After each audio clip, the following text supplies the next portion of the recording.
Good day, I'm Andrea Mitchell in Washington. Right now on Capitol Hill, the first of 3 congressional hearings into Toyota's safety issues. Did the U.S. government ignore red flags and allow Toyota to overlook a dangerous problem? Republican Congressman Darrell Issa has been leading the way, ranking Republican on the House Oversight and Government Reform Committee, joining us now. Congressman, thanks very much. From what you've heard so far, the prepared testimony that we're expecting to get tomorrow from Akio Toyoda, the company owner, his op-ed in today's Wall Street Journal. What do we know so far about whether the company is now finally taking this seriously? Well, we think there's some signs that they're taking it seriously. Certainly they're touting their new fail-safe system where you hit the brake and the gas and the car is still going to slow down. This is a good step. I have some concerns as of today that simply talking about growth and lack of training isn't quite enough in the change to the culture that we hope he'll be talking about tomorrow when he gives us his vision of how Toyota is going to be different in the future when it comes to what might only be 200 or 300 or less reports of problems, but getting to the bottom of them sooner. And especially the hearing today, Rhonda Smith, this woman from Tennessee, she and her husband testifying about their personal problems. They were ignored. They were dissed by Toyota. They were accused of lying about the problems.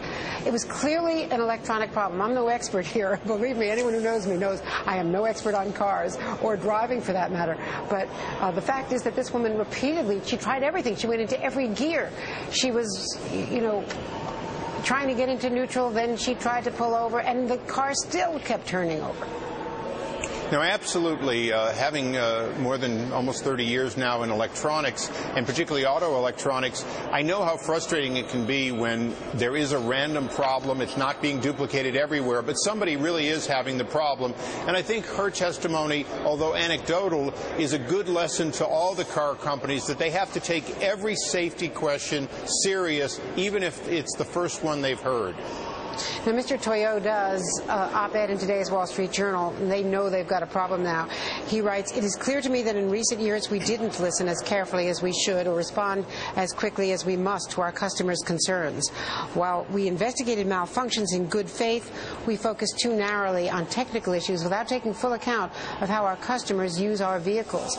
I'm not sure that that really addresses a problem such as Mrs. Smith, who, anecdotally, as you point out, had an electronic problem. This was not a floor mat.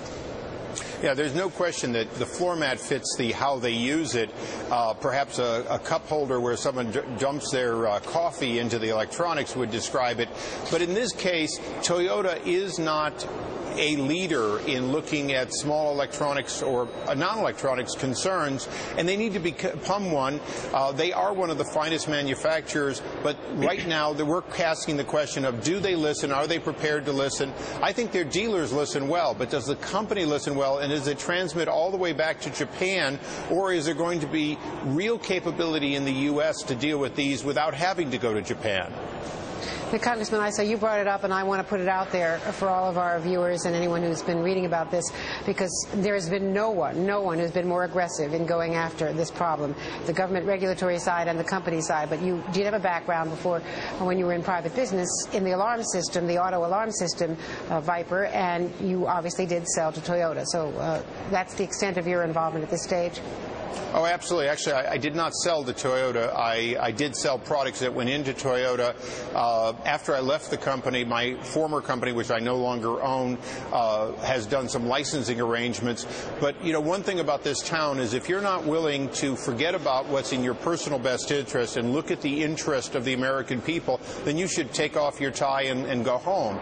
And I think that's one of the important things. Of course, I have an affection for the electronics industry and for the auto industry, but getting them to do what they need to do is my responsibility today.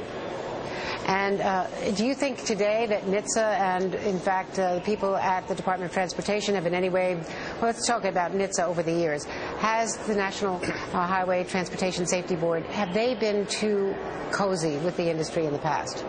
I certainly think the revolving door has been to their detriment. The fact that people leave NHTSA and go to these industries and become successful lobbyists doesn't speak well. It's something that President Obama talked a lot about during his campaign.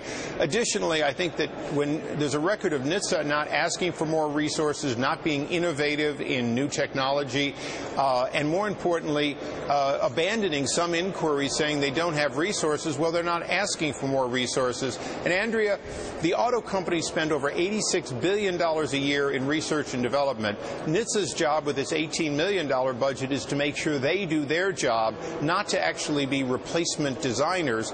And that's where I think NHTSA has not lived up to the expectation of the American people. And what do you want to hear from Ray LaHood and from the Department of Transportation in this? Well, Ray LaHood is a candid speaker and a straightforward guy. I've known him for many, many years. I want to hear that his vision is to change what's going on at NHTSA and the Department of Transportation, make it more proactive.